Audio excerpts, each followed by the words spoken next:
Today we're looking at some strange Tzeentchian tricks from our very own Flying Taco. Today he's taking the Changeling and he's going to be transforming him into the Blue Scribes. It's just straight away. Yeah, Changeling into Blue Scribes allows you to take Blue Scribes in your Lord slot without having to pay for an extra character. Is it efficient? I have no idea, to be honest. It really depends on the spells you get from the Blue Scribes, but Taco will be trying it out here. He's got Ace on the Fallen, the Needleth Vortex Beast, some Flamers and some Marauders. Looks like a Halberd Warrior there on the flank as well. Here on the flank also. Some Centaurs to round things out, and that's going to be it here on this nice conquest against Khorne. We've got Valkia up in the sky here, a couple Minotaurs hanging back. A Chaos Chariot of Khorne, very interesting choice. A couple of Throwing Axe Khorne Horsemen, some Marauders, and 4 Furies in the sky. Screamer's definitely going to have a hard time trading cost effectively into Furies.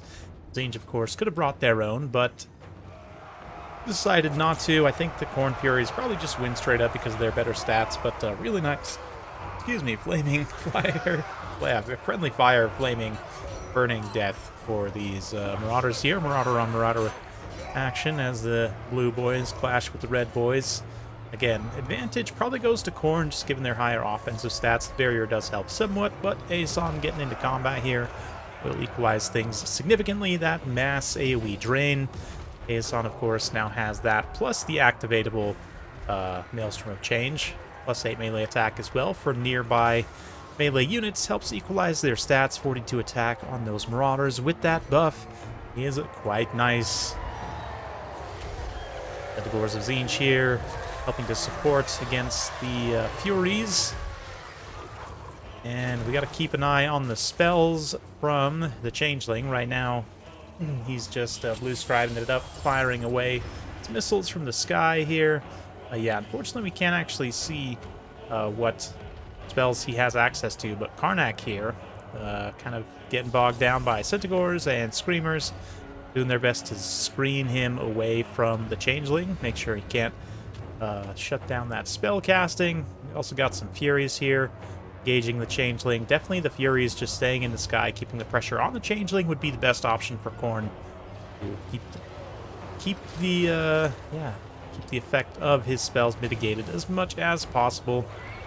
Karnak also pretty squishy in terms of HP, definitely wants to avoid taking engagements against big scary targets such as Aeson. Does take a nice little chunk there out of those Flamers, but Aeson getting a good rear charge in. The Centaurs and Screamers, though, getting sandwiched by the summoned Fleshhounds. Furies, Valkia also getting in there. Nice mobile trades. Meanwhile, Minotaurs, not sure how they got tangled up with those halberds there on both flanks, but they are kind of winning at the cost of taking some significant HP damage.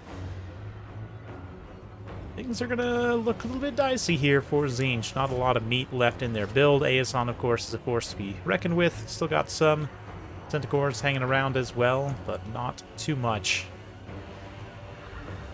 Yeah, the mobile forces of Tzeentch starting to kind of get dragged down a little bit. There's just these couple of Centaurs left, really, and everything else is looking pretty tattered at this point. Aeson, of course, pretty good, but trying to take on multiple units of Minotaurs. We've got some Throwing Axes here still as well. Got Karnak.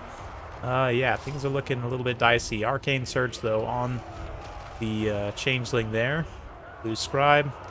And it's looking like, Fleshy Abundance. Very lucky in terms of spell selection. That is possibly going to save the game for Tzeentch here, as Aeson's able to tank through some of this damage, get a timely rear charge from those Centaurs.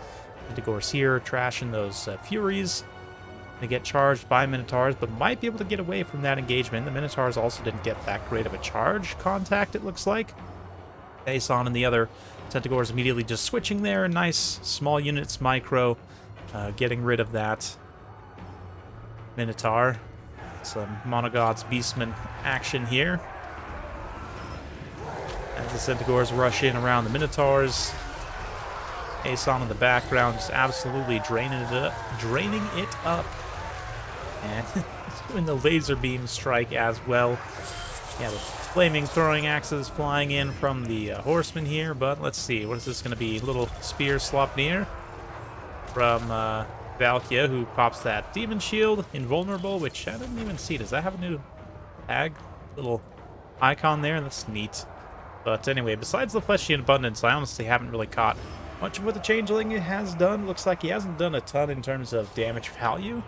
So I'd imagine that's mostly just that one big fleshy abundance that's kind of saved him here. But will it end up saving a completely wounded prey being popped there on Aeson as Karnak tries to chase him off? A tiny little... I say tiny, he's obviously huge, but in comparison, Aeson is much bigger.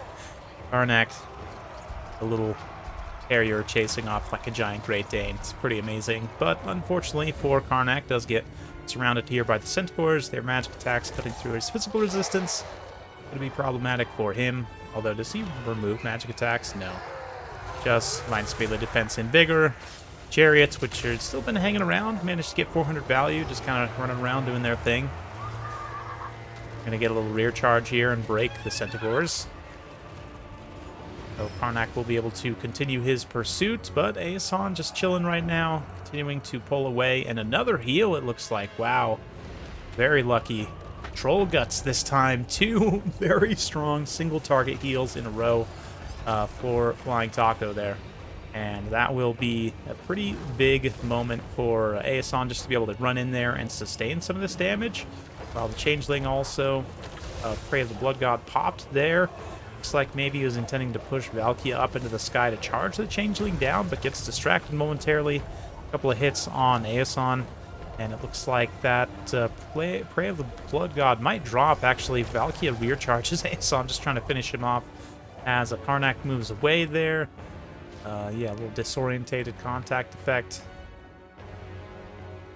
But, Changeling starting to get some pretty serious spell mastery as well, so those heals just doing that much extra, and if you were to get any damage spells as well, that would obviously have a greater impact, but gonna risk it with the Blue Scribes charging down into melee combat here. Faw's Protection with an extra plus 40 armor on there puts Aeson up to 110, 82 melee defense, absolutely huge. Clutch single target buff. Faw's Protection wasn't really one you consider to be super strong, but with that much spell mastery, it just juices those modifiers significantly. And that is going to lead to Aeson just being a beast of a combatant there with the Blue Scribes, 2v1, more than what Valkia can handle. And a little cheeky shot or two from the Changeling should be able to finish Karnak off. He's only 102 HP, 182 HP rather. Still not much. Valkia looming. Let's see. Watch the Blue Scribes and their cool shooting animation. Blue Scribes just hard land on the ground here. Valkia charges on in. Aeson a little bit far for a protection charge, but eventually going to get in. We see a spell being cast there. Wiston's Wild Form for some extra armor. Weapon strength up to 500 weapon strength on the Changelings in melee there. Say Changelings, as he has somehow split himself into multiple Blue Scribes. And the disc, which is quite impressive, actually. But Khorne Horseman going to charge in now at this point, try and bail out Valkia, but a quick tear route takes hold. And that's probably game over for Khorne. I can't see the Chariots and the Marauders being enough to finish off Aeson at this point. So let's fast forward a little bit, as Taco might have sealed the absolute clutch victory there. And obviously, a lot of luck involved using the Blue Scribes anytime you can win with them. Pretty close game. Definitely came down to those spells that he was able to get access to with the Blue Scribes, but that's why you bring them, right? Sometimes they reward you, sometimes they punish you. Overall fun and different, not just your typical Tzeentch nonsense, although the Tzeentch nonsense in this build, as usual, performs quite well with the Centaurs all, yeah, over, what, 1,200, 1,700 damage value, 2,800 damage value for Aeson, 18,000 total damage dealt. Absolutely spectacular. Credit to the Khorne player here, though. Managed to keep Karnak alive until the late game, get some really nice value off of him. Plus the summons. I mean, that's probably well over 2,000 damage value. Yeah, Valkia herself didn't do as much, but some of the Minotaurs also performed pretty well, getting some good value there.